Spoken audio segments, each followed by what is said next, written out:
Hi friends, welcome to the new course launched by the Skillpedia. The three courses launched by the Skillpedia, that is the Performance in Tuning Adaptive Server Enterprise 16, Query Optimization with the course code EDB634.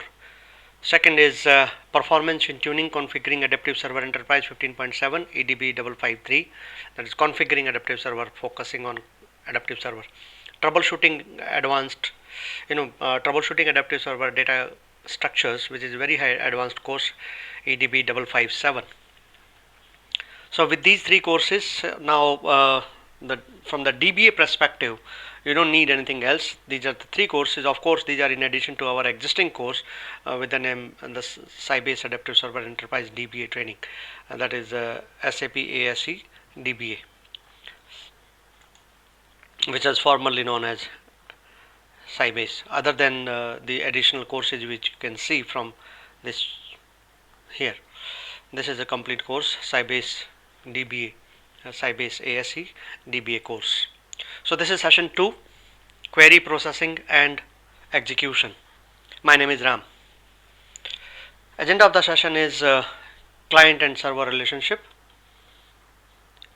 where you will identify the flow of information from client to the server, define the query scheduling process, define the optimization process, identify the flow of information from client to the server, and then query scheduling process, which include optimization process. So client server architecture. The client server architecture uses the network to separate the client and the server. Here, this is the networking part. This is the server part. This is the client part. So we have a Unix client or PC client or any other client sending queries, requesting data, requesting information from the server. Adaptive server. This is adaptive servers. Adaptive server handle the query, get the data from the database and respond to the query. So there is two-way information from communication between client and the server. The user interface run on the client and the data is stored and managed by the server. The client contains application logic and presentation logic, and the server contains the transactions and data processing logic. Client connections. The client application requests a connection to a server. Client application connects to the server across the network using a database access method. The SAP ASE, that is adaptive server network handler task, it wakes up when contacted and perform the username and password authentication. So it is a network handler task which performs the username and password authentication. The server, once it is authenticated, then the server allocates an unused user connection and creates a user task. The server assigns a kernel process ID, that is kpid,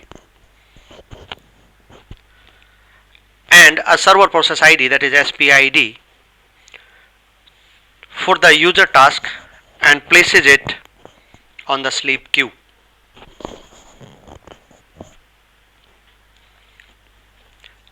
A signal is sent back to the client to indicate a successful connection. That's how client connection happens. Adaptive server memory. These are different memory components. Adaptive server memory contains kernel and server structures, procedure cache and data cache, like adaptive server executables, kernel structure, server structures, procedure cache, data cache, and unallocated memory.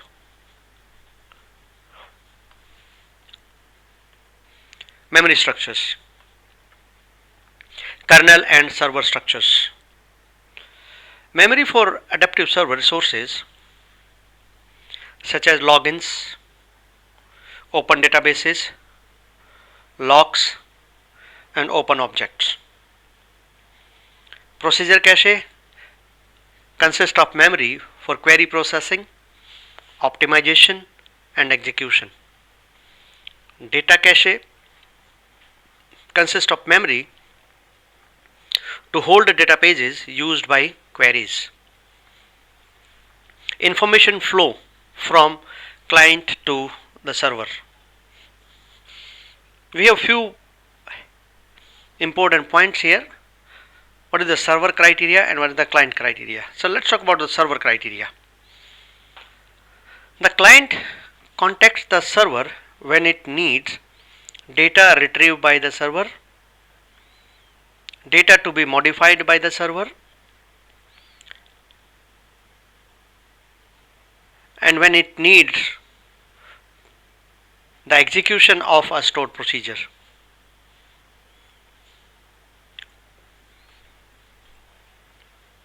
When a query is executed, the client builds one or more packet containing the TSQL statement or transact SQL statements. The client sends the packet to the server. Client waits for a signal from the server that results are pending. Then we have server packet, which was referred in that. What is that server packet? The server packet builds of one or more packet containing the SQL code and sends the packet to adaptive server and wait for signal that results are pending. Packets are sent using a network protocol. And server connections. The client application requests a connection to the server, and server's network handler task wakes, as I was referring to in the earlier slide. Network handler task wakes and performs the username and password authentication, and the server allocates an unused user connection and create a user task. Then the server places the task in the sleep queue and notifies the client that the connection was successful. Query scheduling. Queries are scheduled and executed using engines, run queues, and sleep queues. An engine is an execution of adaptive server running on a CPU.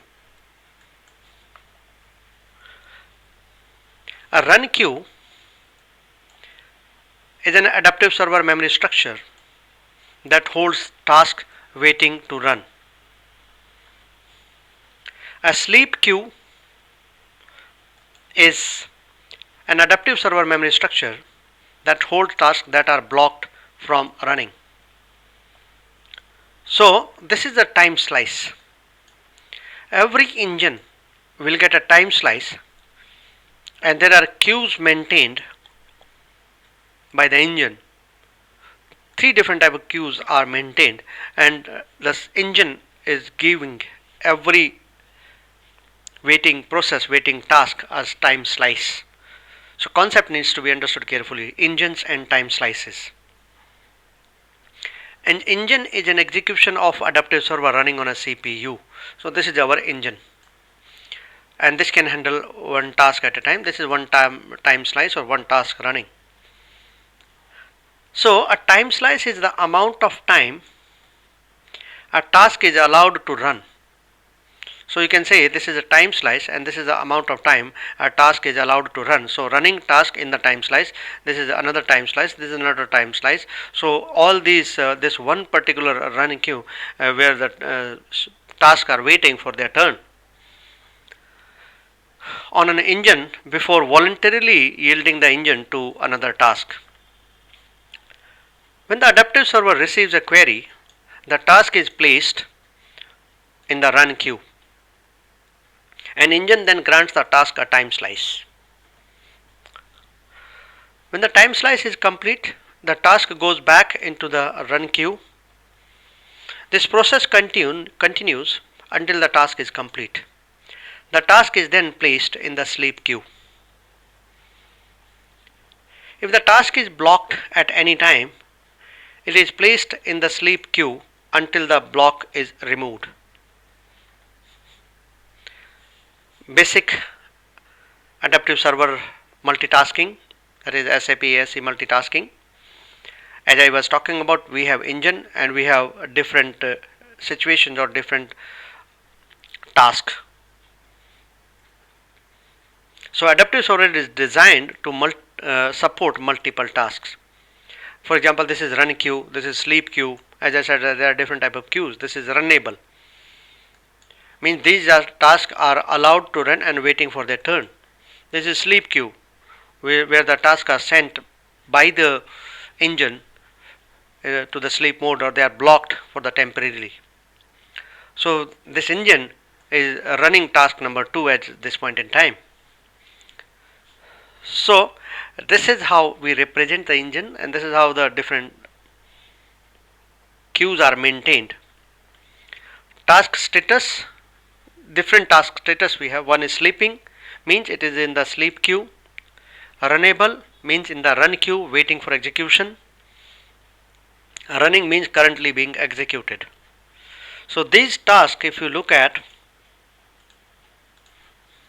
this, task number 2 is right now running. 6, 8 and 9, they are in a run queue, they are runnable, and 3 and 4 are in sleep status. Cooperative scheduling. Scheduling is implemented through the proper placement of the checks in the code to determine whether it is time for a task to yield, as well as through time slicing techniques. Query processing and execution. Query processing generates query plans that executes using minimal resources and ensures that results are consistent and correct. The query plan is a sequential set of steps that are executed to satisfy the query. It uses information about specified query, statistics about the tables, indexes and columns named in the query, and configurable variables to process a query efficiently. The aim of query processing is to transform the incoming TSQL into executable instructions that will allow for the access of the required data in most efficient manner. The query is broken down into decision tree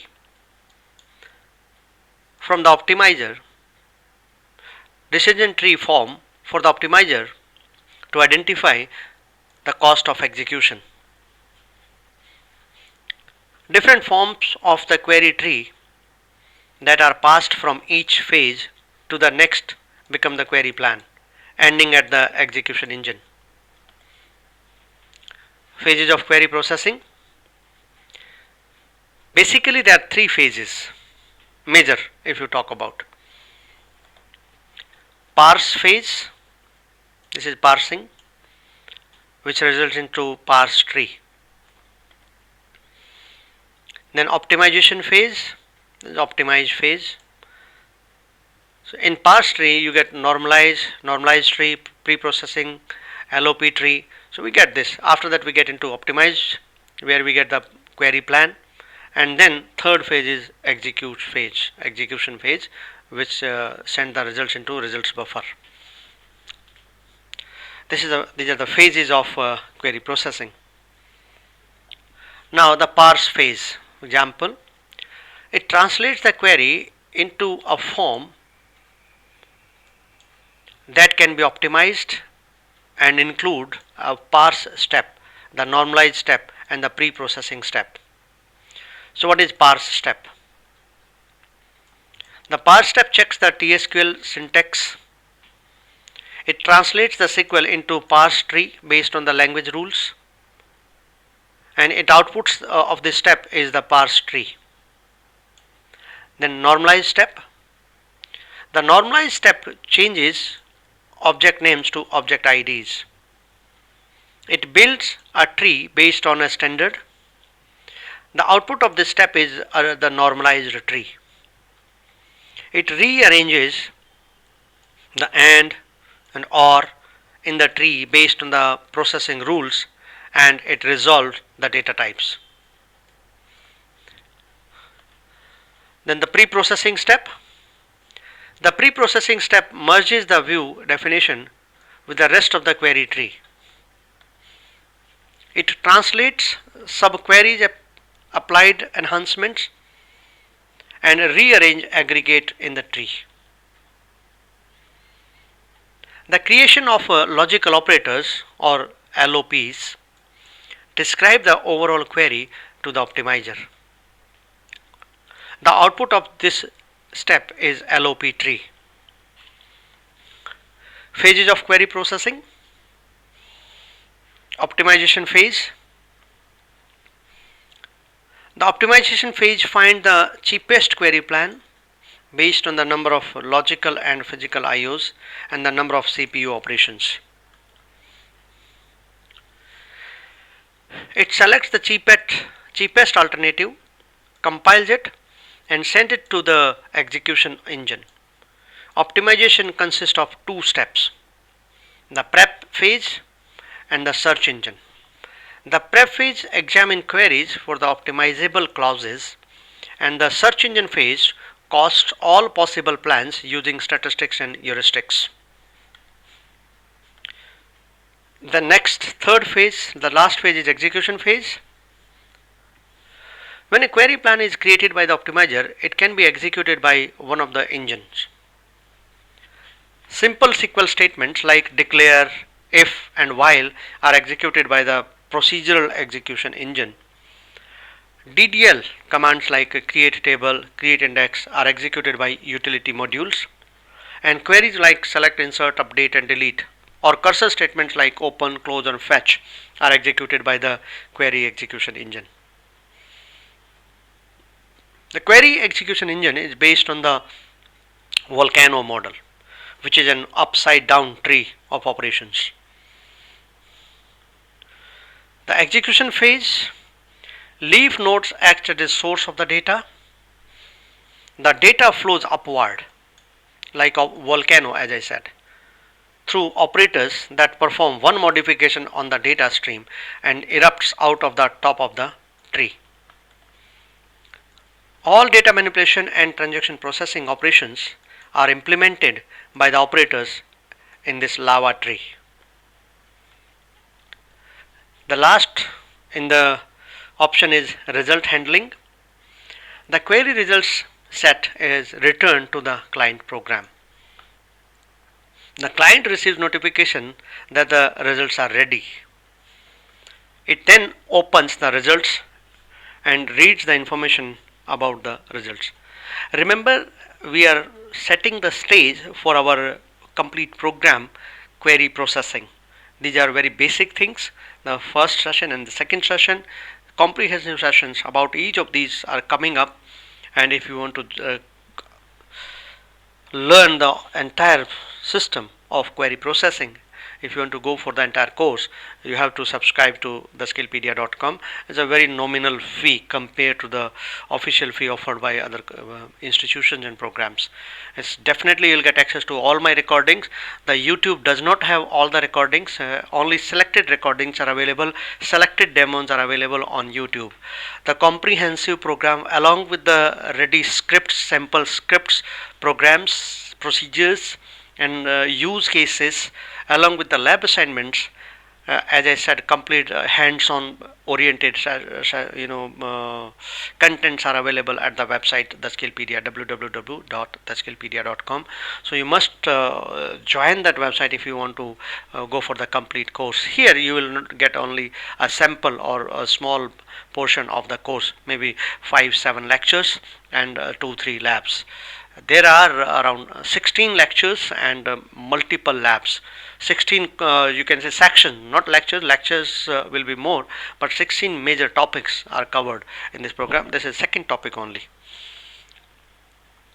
Once complete, the client binds each column to proper client variables and loops over rows in result buffer until there are no more rows.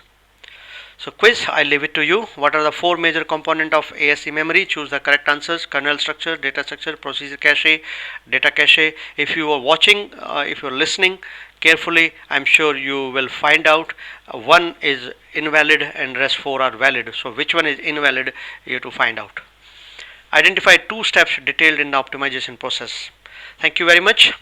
My name is Ram, and official website is rnsangwan.com. For my profile, if you want to understand whom you are listening to, you can visit the profile rnsangwan.com. Thank you so much. Bye bye.